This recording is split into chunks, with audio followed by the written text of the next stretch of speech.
राधे राधे। जय श्री कृष्णा। भगवान लक्ष्मी नारायण का आशीर्वाद सब पर बना रहे और सभी स्वस्थ और सुखी रहें, इसी मंगल कामना के साथ सुनते हैं आज के अध्याय की कथा। बोले कृष्ण भगवान की जय हो। कल के अध्याय में हमने सुना था कि भगवान कृष्ण मथुरा की ओर प्रस्थान करते हैं और आज की कथा हम आगे से सुनेंगे। मथुरापुरी की शोभा देखकर आगे बढ़ते हुए कमल्य श्री कृष्ण ने अपने मार्ग में कुंजा को देखा, जो अत्यंत जरा और वृद्ध सी थी। डंडे के सहारे चलती थी और बहुत झुकी हुई थी। उसके चेहरे पर झुर्रियां लटक रही थी। उसकी आकृति रूखी सूखी थी और विकृत थी। वह कस्तूरी और केसर का मिला हुआ चंदन का लेप लिए आ रही थी। उस लेप के स्पर्श मात्र से शरीर सुगंधित और मनोहर हो जाता था। तब कुब्जा ने शांत ऐश्वर्य युक्त श्री संपन्न, श्री निवास, श्री बीज और श्री निकेतन श्याम सुंदर श्री वल्लभ को मंद मुस्कान के साथ देखा। उनके देखते ही उनके दोनों हाथ जुड़ गए। वह भक्ति से विनीत हो गई और उनके चरणों में सिर रखकर उन्हें प्रणाम करने लगी। साथ ही उसने श्याम मनोहर अंगों में चंदन लगाया। श्री कृष्ण के साथ जो सखा थे उनके अंगों में भी चंदन का लेप किया। फिर चंदन का स्वर्ण में पात्र हाथों में लेकर उस दासी ने बारंबार परिक्रमा करके श्री कृष्ण को प्रणाम किया। श्री कृष्ण की दृष्टि पड़ते ही तो वह सहसा अनुपम शोभा से संपन्न और रूप से यौना से लक्ष्मी के समान रमणीय हो गई। आग में तपई की हुई स्वर्ण प्रतिमा के समान दीप्ति में हो उठी। सुंदर वस्त्र और रत्नों के आभूषण उसके अंगों की शोभा बढ़ाने लगे। वह 12 वर्ष की किसी अवस्था वाली कुमार कन्या के समान धन्य और मनोहरणी प्रतीत होने लगी। बहुमूल्य रत्नों के द्वारा निर्मित श्रेष्ठ हार से उसका वक्षस्थल उद्भाव हो उठा। वह गजराज की तरह मंद गति से चलने लगी। रत्नों के मंजीर उसके चरणों की शोभा बढ़ाने लगे। सिर पर केशों की बंधी हुई वेणी मालती की माला से अवशेष थी, जो सुंदर और गोलाकार दिखाई देती थी। अपने ललाट में सिंदूर की बिंदी लगा रखी थी, जो अनार के फूल की भांति लाल थी। उस बूंदी के ऊपर कस्तूरी और चंदन के बिंदु थे। उस सुंदरी ने अपने हाथों में रतन में दर्पण ले रखा था। श्रीनिवासन श्री हरि उसे आश्वासन देकर आगे बढ़ गए। वह कृतार्थ होकर प्रसन्नतापूर्वक अपने घर चली गई, मानो लक्ष्मी अपने धाम को जा रही हो। उसने अपने घर को देखा। वह लक्ष्मी के निवास की भांति मनोहर हो रहा था। उसमें रतन में सैया बिछी थी और भवन का निर्माण श्रेष्ठ रत्नों के सार तत्व से हुआ था। रत्नों की दीपमालाएं अपनी प्रभा से उस घर को उदित कर रही थी। उस भवन में सब और रत्न में दर्पण लगे हुए थे, जो उसकी भव्यता को बढ़ा रहे थे। सिंदूर वस्त्र, तांबुल श्वेत और माला लिए दास दासियों के समुदाय उस दिव्य भवन को घेर कर खड़े हुए थे। हे नारद जी, सुंदर कुब्जा मन, वाणी और शरीर से श्रीहरि के चरणों का चिंतन और समाधान में लगी रहती थी। वह निरंतर यही सोचती थी कि कब श्रीहरि का सुभागमन होगा और कब मैं उनके मनोहर मुखचंद्र के दर्शन कर पाऊंगी। उसे सारा जगत सदा ही श्री कृष्ण में दिखाई देता था। करोड़ों कंदर्प की लावण्य लीला से सुशोभित श्याम सुंदर पल भर के लिए भी उसे भूलते नहीं थे। कुब्जा को विदा करके श्री कृष्ण ने एक मनोहर माली को देखा था, जो मालाओं का समूह लिए राजभवन की ओर जा रहा था। उसे भी श्रीकांत को देखकर पृथ्वी पर माथा टेक कर उन्हें प्रणाम किया और अपनी सारी मालाएं परमात्मा श्री कृष्ण को अर्पित कर दी। श्री कृष्ण उसे अत्यंत दुर्लभ दास भाव का वरदान देकर और भी मालाएं पहनकर उस सुंदर राजमार्ग पर आगे बढ़ गए। फिर उन्हें एक धोबी दिखाई दिया। वह धोबी कपड़ों का गट्ठर लेकर जा रहा था। बड़ा ही बलवान और अहंकारी था। यो उनकी से उन्मत्त होकर सदा ही उद्दंडता पूर्वक बर्ताव करता था। हे नारद जी, श्री कृष्ण ने उससे विनय पूर्वक वस्त्र मांगा। उसने वस्त्र तो दिया नहीं, उल्टे कठोर बातें कहने लगा। उस धोबी ने कहा, अरे मूढ़, तू गोपजनों का लाडला है। यह वस्त्र गाय के चरवाहे के योग्य नहीं, अत्यंत दुर्लभ और राजाओं के उपयोग में आने के योग्य हैं। धोबी की बात सुनकर मधुसूदन हंसने लगे। बलदेव जी, अक्रूर जी और अन्य गोपगण भी हंसने लगे। श्री कृष्ण ने एक ही तमाचे में उस धोबी का काम तमाम कर दिया और कपड़ों का वह गट्ठर ले लिया। अपने सिखाओं के साथ अपनी रुचि के अनुसार उन्होंने वस्त्र धारण किए। वह रजगराज यानी धोबियों का सरदार दिव्य देह धारण करके श्री कृष्ण पार्षदों से विशिष्ट रतन के विमान के द्वारा गोलोक को चला गया। उसका वह दिव्य शरीर अक्षत यौवन से युक्त, जरा और मृत्यु का निवारक, श्वेत पीतांबर से सुशोभित, मंद मुस्कान से विलास, श्याम कांति से कामनीय और मनोहर था। गोलोक में पहुंचकर वह भी वहां के पार्षदों में से एक पार्षद हो गया। वहां अपने मन को वश में रखकर वह नित्य निरंतर श्री कृष्ण के शुभागमन का चिंतन करता रहता। इधर मथुरा में सूर्यदेव अस्ताचल को चले गए। तब श्री कृष्ण की आज्ञा लेकर अक्रूर जी अपने घर को गए और श्री कृष्ण जी भी नंद और बलदेव जी के साथ आनंद पूर्वक किसी वैष्णव के घर में गए जो कपड़ा बुनने का काम करता था। उसने अपना सर्वस्व भगवान को अर्पित कर रखा था। उस भक्त ने भगवान श्री निवास को प्रणाम किया और उनका पूजन किया। भगवान ने उसको अपना वह दास भाव प्रदान किया जो ब्रह्मा आदि देव देवताओं के लिए भी दुर्लभ है। वह उत्तम मिष्ठान भोजन करके सभी लोग सो गए। उसके बाद श्री कृष्ण कुब्जा के घर में गए। उसने स्वागत किया। भगवान ने उससे कहा, हे प्रिय, श्री राम अवतार के समय तुमने मेरे लिए तप किया था, अतः अब मुझसे मिलकर जरा मृत्यु रहित और अत्यंत दुर्लभ मेरे परम धाम गोलोक को जाओ।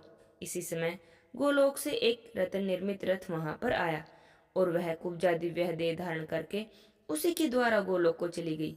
हे मुने, वह वहीं पर चंद्रमुखी गोपी हो गई और कितनी ही गोपियां उसकी परिचारिका हुई। भगवान नंद नंदन भी क्षण भर कुब्जा के यहाँ ठहर कर पुनः अपने निवास मंदिर में लौट आए, जहाँ पर नंद जी सानंद विराजमान थे। उधर वह कंच को रात्रि में नींद आने पर दुस्वप्न दिखाई दिया जो उसकी मृत्यु के सूचक थे। उसने देखा कि सूरज आकाश से गिरकर पृथ्वी पर गिर पड़ा है और उसके 4 खंड हो गए हैं। हे नारद जी, इसी तरह चंद्रमंडल भी आकाश से भूमि पर गिरकर 10 खंडों में से उसे विभक्त दिखाई दिया। उसने कुछ ऐसे पुरुष भी देखे जिनकी आकृति बड़ी ही विकृत थी और वे हाथों में रस्सी लिए हुए थे और नंग धड़ंग दिखाई देते थे। इसके अलावा कंस ने सूखा काठ चलता हुआ, धर्म मुर्दे का चिल्लाता हुआ, मस्तक आग से जलता हुआ, स्नान भस्म सूखा तालाब, जली मछली, लोहा, दावानल से जलकर बुझे हुए वन गलित कोर से युक्त नंगा शूद्र, शिखा खोले और अत्यंत रोष में भरे हुए श्राप देते हुए ब्राह्मण और गुरु, अधिक कुपित हुए सन्यासी योगी और वैष्णव मनुष्य देखे। ऐसे दुःस्वप्न देखकर कंस की नींद खुल गई। उसने माता पिता भाई पत्नी से वह सब सुनाया। उसकी पत्नी प्रेम से वहल होकर रोने लगी। कंस ने रंगभूमि में दर्शकों के बैठने के लिए मंच बनवाए और सभा के द्वार पर हाथी को खड़ा कर दिया। हाथी के साथ ही पहलवान और जुझारू सेना भी स्थापित कर दी। उसके बाद धनुर्यज्ञ का मंगल कृत्य आरंभ कर दिया। सभा बनवाई, पुण्य दवाए, स्वास्तिक वाचन और मंगल पाठ करवाए। योग युक्त पुरोहितों को यत्नपूर्वक आवश्यक कार्य में नियुक्त कर दिया। राजा कंस हाथ में विलक्षण तलवार लेकर रमणीय मंच पर जा बैठा मल्ल युद्ध के लिए। उस कला में निपुण योद्धाओं को नियुक्त कर दिया। आमंत्रित श्रेष्ठ राजाओं को, ब्राह्मणों को, मुनीश्वर को, धर्मात्मा पुरुषों को और युद्ध कुशल पुरुषों को यथा स्थान पर बैठाया। हे नारद जी, इसी समय बलराम के साथ भगवान श्री कृष्ण रंगभूमि में आए और महादेव जी के धनुष को लीलापूर्वक बीच में से तोड़ डाला। धनुष तोड़ने की भयंकर आवाज से सारी मथुरा पूरी बहरी सी हो गई। कंस को बड़ा दुख हुआ और देवकी नंदन श्री कृष्ण हर्ष से खिल उठे। द्वार वरित मल सहित हाथी का वध करके वे सभा में उपस्थित हुए। योगी जनों ने उन्हें साक्षात परमात्मा देव परमेश्वर के रूप में देखा। वे अपने हृदय कमल में जिस स्वरूप का ध्यान करते थे वही उन्हें बाहर भी दिखाई दिया। राजाओं की दृष्टि में वे सर्वशासक दंडकारी राजेंद्र थे। माता पिता उनको स्तनपान करने वाले दूध मोहे बालक के रूप में देख रहे थे। कमियों की दृष्टियों में करोड़ों कंदर्प की लावण्य लीला को धारण करने वाले रसिक शेखर थे। कंस ने उन्हें काल पुरुष समझा और उसके भाइयों ने, शत्रु मल्लों ने अपनी मृत्यु का स्थान माना और यादवों ने उनके प्राणों के समान प्रिय देखा। हे नारद जी, श्री कृष्ण ने सभा में बैठे हुए मुनियों को प्रणाम, ब्राह्मणों को और माता पिता को और गुरुजनों को प्रणाम किया। फिर हाथों में सुदर्शन चक्र लेकर राजमंच के लिए निकल गए। उन्होंने कंस को अपने भक्त के रूप में देखा। भक्त के तो वे जीवन बंधु हैं। कृपा निधान श्री कृष्ण ने कृपा पूर्वक कंस को मंच से खींच लिया और लीला से उसको मार डाला। उस समय राजा कंस को संपूर्ण जगत श्री कृष्ण के रूप में दिखाई दे रहा था। मृत्यु के बाद उसके निकट हीरों के हारों से विभूषित रतन विमान आ पहुंचा और वह दिव्य रूप धारण करके समृद्धशाली हो उस विमान से विष्णु धाम में जाकर पहुंचा। हे मुनि, कंस का उत्कृष्ट तेज श्री कृष्ण के चरणावृंद में प्रविष्ट हो गया।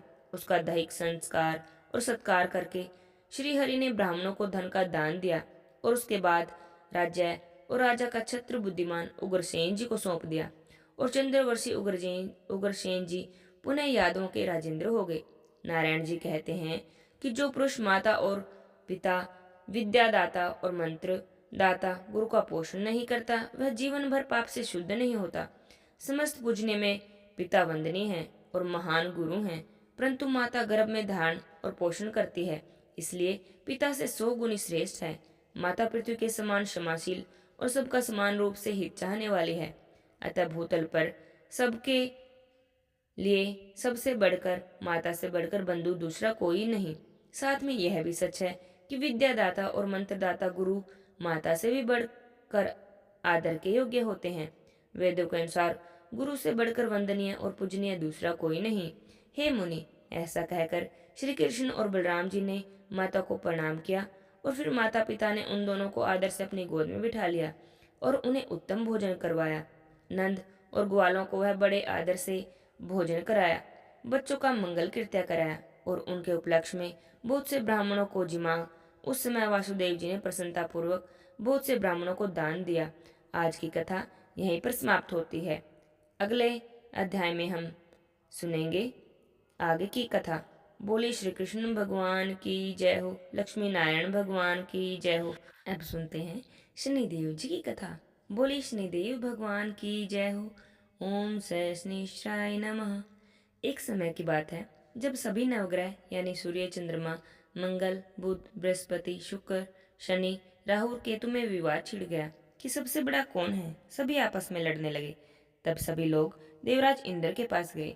देवराज इंद्र घबरा गए और निर्णय करने में अपनी असमर्थता जता दी, लेकिन उन्होंने राजा विक्रमादित्य का नाम सुझा दिया और कहा कि इस समय पर पृथ्वी पर अति न्यायप्रिय राजा हैं, अतः आप सभी को उन्हीं के पास जाना चाहिए, वही आप सबकी मदद करेंगे।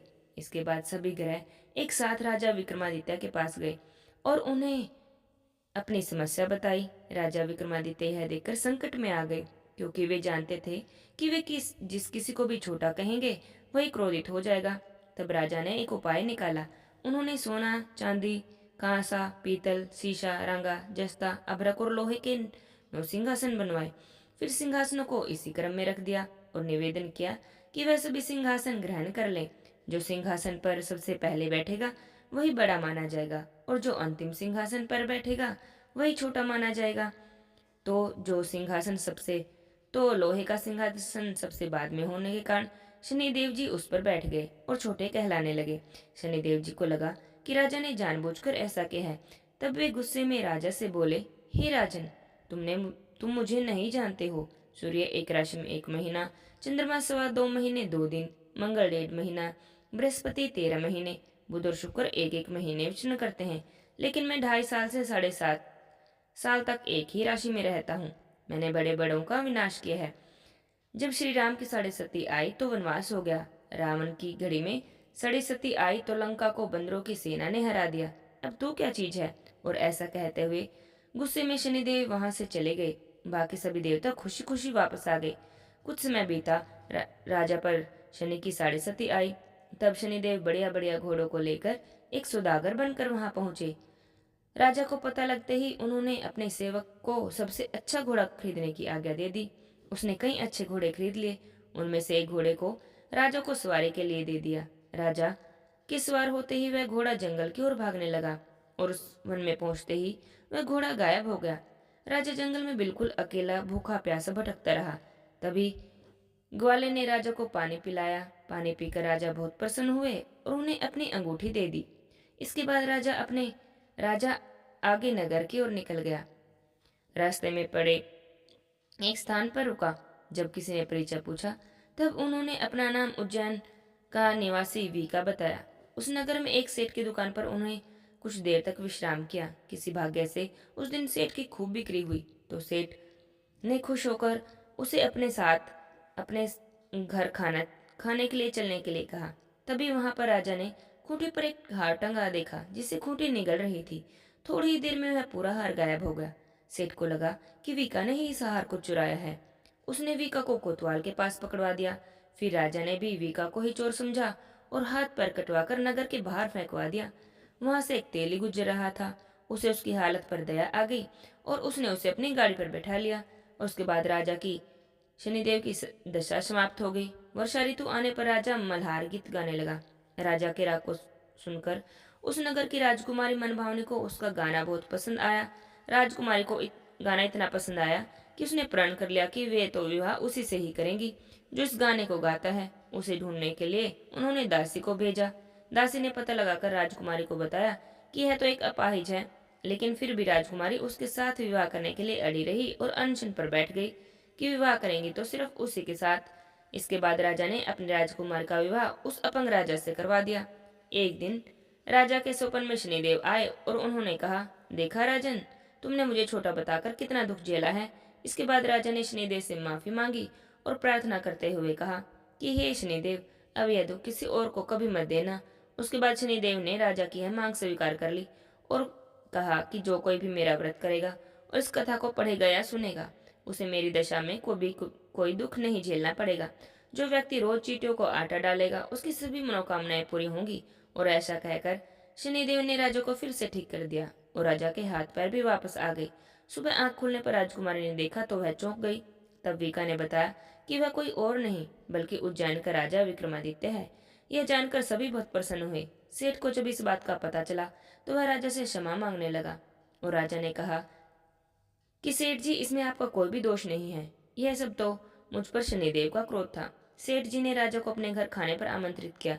तब राजा ने सेठ की बात मान ली और सेठ ने कई प्रकार के व्यंजनों से राजा का स्वागत किया और सत्कार किया। तब सबने देखा कि जिस खूंटी ने हार को निगल लिया था, अब वही हार को उगल रही है। तब सेठ ने राजा का बहुत सा आदर सत्कार किया और धन्यवाद दिया। उसके बाद सेठ ने राजा से प्रार्थना की कि वे उसकी कन्या श्री कंवरी के साथ विवाह कर लें।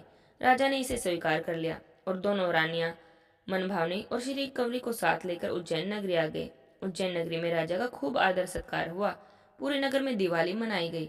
तब राजा ने पूरे नगर में घोषणा करवा दी कि मैंने शनिदेव को सबसे छोटा बताया था, जबकि वह तो सर्वोपरि है। राजा अच्छे बुरे कर्मों के कारक शनिदेव हैं। तभी से सारे राज्य में शनिदेव जी की पूजा और कथा नियमित रूप से होने लगी।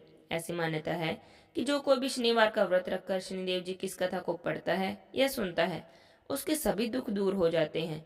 बोलिए शनिदेव भगवान की जय हो। जय जय राधे श्याम।